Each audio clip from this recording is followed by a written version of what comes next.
tous. Il y a beaucoup d'amis dans la salle, donc je suis très content. Voilà, je vais essayer d'être relativement bref parce qu'effectivement on a pris un petit peu de retard. Alors je commence par excuser le président Rossino, qui est retenu aujourd'hui mais qui viendra demain matin entre 10h et midi pour participer à nos débats, et il vous donnera un petit peu la vision de la métropole sur la biodiversité. Et également le président de l'université, puisque le jardin botanique est co-géré par l'université de Lorraine et la métropole, le président Butsonart. Voilà. Je tiens à remercier la Société centrale d'horticulture de Nancy, dont vous avez le président actuel et l'ancienne présidente, pour leur présence et pour leur soutien financier à l'organisation de cette journée, ainsi que l'association des Amis du Jardin Botanique, qui s'appelle Ajabona, qui nous soutient également dans la participation à ce colloque, et ainsi que des bénévoles qui gentiment nous aident et nous ont aidés pour toute l'organisation. Voilà, alors il y a des gens, effectivement, Françoise l'a dit, qui viennent du Kazakhstan, qui viennent de Belgique. On a des collègues de Corse, Jacques Deleuze qui est là, il y a des gens de Bretagne, de Normandie, de la région toulousaine. Donc une grande partie de la France est représentée, et on a effectivement la chance d'avoir... La métropole de Nancy a signé une convention avec la Côte d'Ivoire, avec le ministère des Eaux et Forêts de Côte d'Ivoire. Donc l'année dernière, j'étais en mission à Abidjan, et cette année, on a la chance d'avoir deux collègues, donc je vais leur demander de se lever. Donc on a Sanga et Viviane, qui sont du Jardin Botanique, voilà, qui viennent nous voir. Donc c'est le Jardin Botanique de Bingerville. En fait, Bingerville, c'est la banlieue d'Abidjan. Donc c'est un très très beau jardin, c'est un jardin de 50 hectares. Et donc ils sont à Nancy pour une semaine, dans le cadre de la coopération entre nos deux jardins. Voilà, ils sont arrivés hier matin. Donc n'hésitez pas à aller les voir et à discuter avec eux. Je commence par des éléments d'organisation avant d'éléments stratégiques. Donc est-ce que tout le monde est bien inscrit aux tables rondes de l'après-midi? Donc les tables rondes, il y en aura une qui aura lieu ici, et les trois autres auront lieu un peu plus haut dans le jardin. Voilà. Donc, comme l'a dit Françoise, l'ensemble de tout ce qui sera évoqué pendant les 3 jours sera enregistré.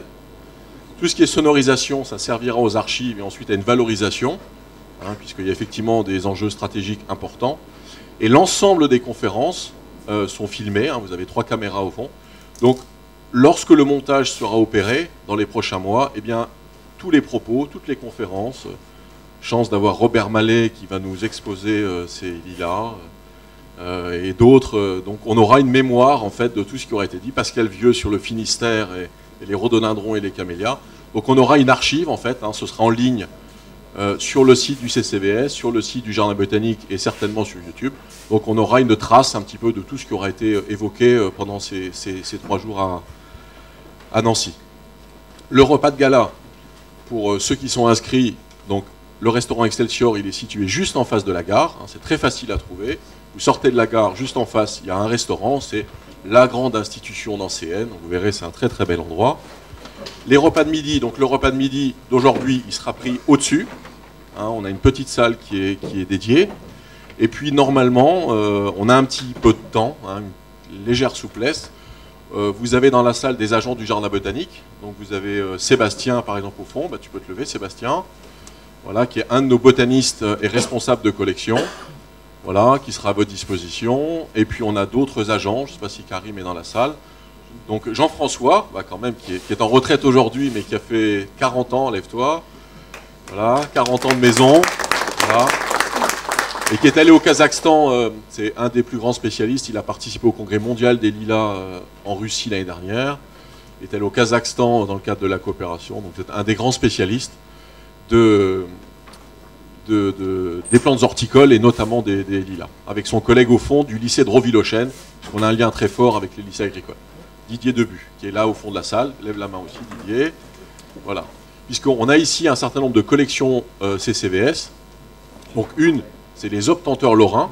Bon, c'est pas la plus belle période pour les voir, mais il y a, au-delà de la collection qui a été faite, il y a effectivement Didier et Jean-François en parleront, ils ont créé commercialement une gamme de végétaux qui s'appelle le patrimoine horticole lorrain, avec la Société de l'horticulture, je n'oublie pas.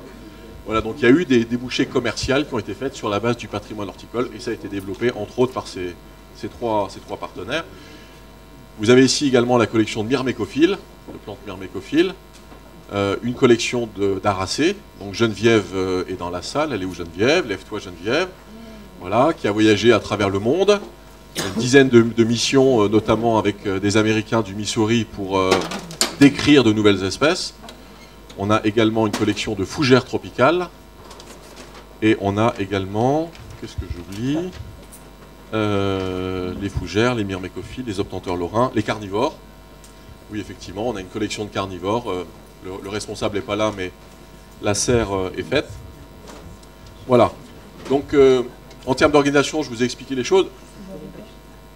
Les 3 jours qu'on va passer ensemble, à mon sens, il y a deux intérêts complémentaires. Le premier, c'est les journées d'aujourd'hui, avec des débats, comme l'a dit Françoise, à quoi ça sert d'avoir des collections ex situ, puisque le réseau du CCVS, Françoise l'a dit de manière indirecte, mais tout ça, ça repose en quasi-totalité sur du bénévolat, sur du bénévolat et sur les adhésions des uns et des autres, qui permet de fonctionner depuis 30 ans. C'est quand même 270 collections. Moi, je suis dans ce réseau depuis une quinzaine d'années, donc j'ai eu la chance de voir à peu près les 2/3 des collections sur le territoire.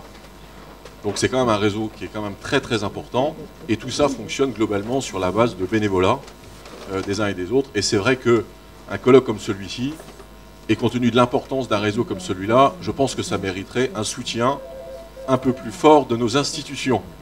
Voilà, j'ai pas le droit d'en dire plus. Voilà.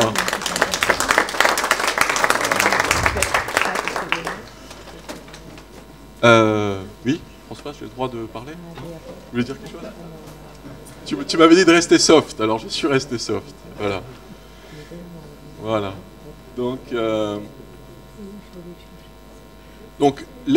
ça, c'est la journée d'aujourd'hui. Alors, il y a un vrai questionnement sur... là, dans la salle, on a des excellents botanistes. À quoi ça sert? À quoi ça sert aujourd'hui dans les stratégies nationales des différents ministères? En quoi ces collectionneurs, en quoi ces collections, en quoi ces botanistes que vous représentez peuvent aider à la sauvegarde de la biodiversité?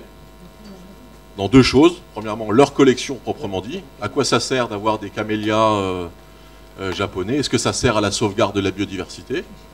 Donc ça, c'est un des questionnements qu'on va avoir.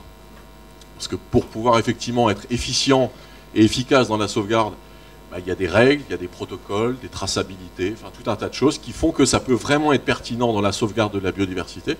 Donc il y aura un atelier sur le sujet. Les personnes également, puisqu'on a dans la salle des grands spécialistes de botanique, qui sont à la fois des gens qui conservent dans des jardins ou dans des serres, mais en même temps qui ont des missions sur le terrain et qui vont aider à la sauvegarde. Et je regarde mon ami Jacques, si tu me le permets. Tu me permets d'évoquer quelque chose ou pas? Oui. Je te remercie, Jacques. Voilà, je suis sur Facebook depuis 1 an. Je vais prendre l'expérience de Jacques, mais ça peut être valable pour d'autres. Il y a des plantes qui disparaissent en France, sur le territoire français. Il y a des compétences extrêmes qui sont là ici dans cette salle. Il y a des gens qui vont sur le terrain. Eh bien, en quoi les amateurs ou les institutionnels qu'on représente, parce que nous-mêmes, Métropole, on n'a pas non plus de labellisation particulière pour le faire, eh bien, en quoi tout ce savoir-faire culturel et botanique peut aider à la sauvegarde de la biodiversité? Et Jacques a été victime d'attaques il n'y a pas plus tard qu'il y a 2 mois, parce qu'il a voulu aider véritablement, et en fait, il s'est fait attaquer. Donc, en quoi les collections et le savoir-faire que vous avez peut aider à la sauvegarde réelle de la biodiversité? Voilà, je pense que c'est un débat important, parce que le nombre de botanistes étant relativement limité, je pense qu'il y a là un savoir-faire très important, et je pense qu'il faut trouver une manière de faire pour que les gens que vous êtes, par rapport à vos collections et votre savoir, ça puisse vraiment aider à la sauvegarde de la biodiversité. Et on a la chance d'avoir aujourd'hui, il se cache un des personnages les plus importants dans ce domaine-là au niveau national, peut-être même le plus important. Voilà, c'est Serge Muller. Donc Serge Muller qui est le directeur scientifique du Muséum de Paris, qui est encore professeur... De l'herbier, pardon. De l'herbier, je m'emporte un peu là, Serge, excuse-moi. Voilà. Et donc qui est professeur à l'Université de Lorraine également, et qui est président de la CNPN.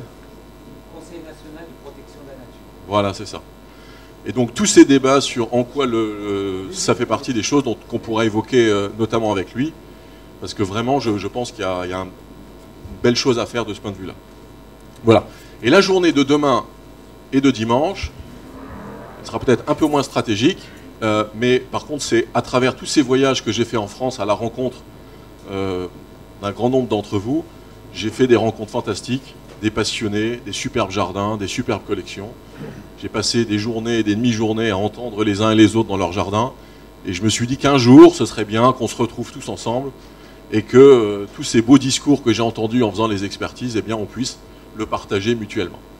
Donc la journée de demain et la journée de dimanche, c'est vraiment ça. C'est des moments où les gens vont pouvoir s'exprimer et parler de leur passion, de leurs plantes. Donc on va avoir des belles histoires humaines, également des belles histoires de plantes, puisque tous les gens qui interviendront sont des grands spécialistes de leur domaine d'activité. Voilà, donc les enjeux d'aujourd'hui, les enjeux de demain et de dimanche.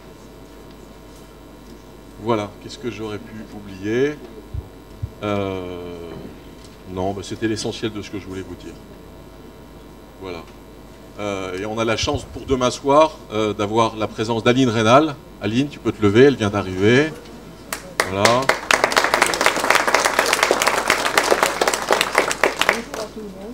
Voilà.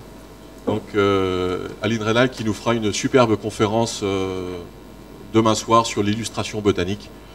Elle a beaucoup œuvré depuis les 30 ans pour les dimensions scientifiques du jardin. Donc, conférence de gala demain soir. Demain, on sera au Muséum Aquarium. Donc, le Muséum Aquarium, c'est à 300 mètres de la place Stanislas. Donc, c'est un bâtiment tout en longueur, avec un jardin, qui est le jardin botanique historique, puisque le jardin botanique de Nancy, le jardin le plus ancien botanique, il est à Pont-à-Mousson. Ensuite, il a été transféré à l'époque de Stanislas à Nancy. Et il est en centre-ville, il est à l'arrière du Muséum Aquarium. Vous verrez, on a des collections et encore quelques individus d'arbres assez intéressants.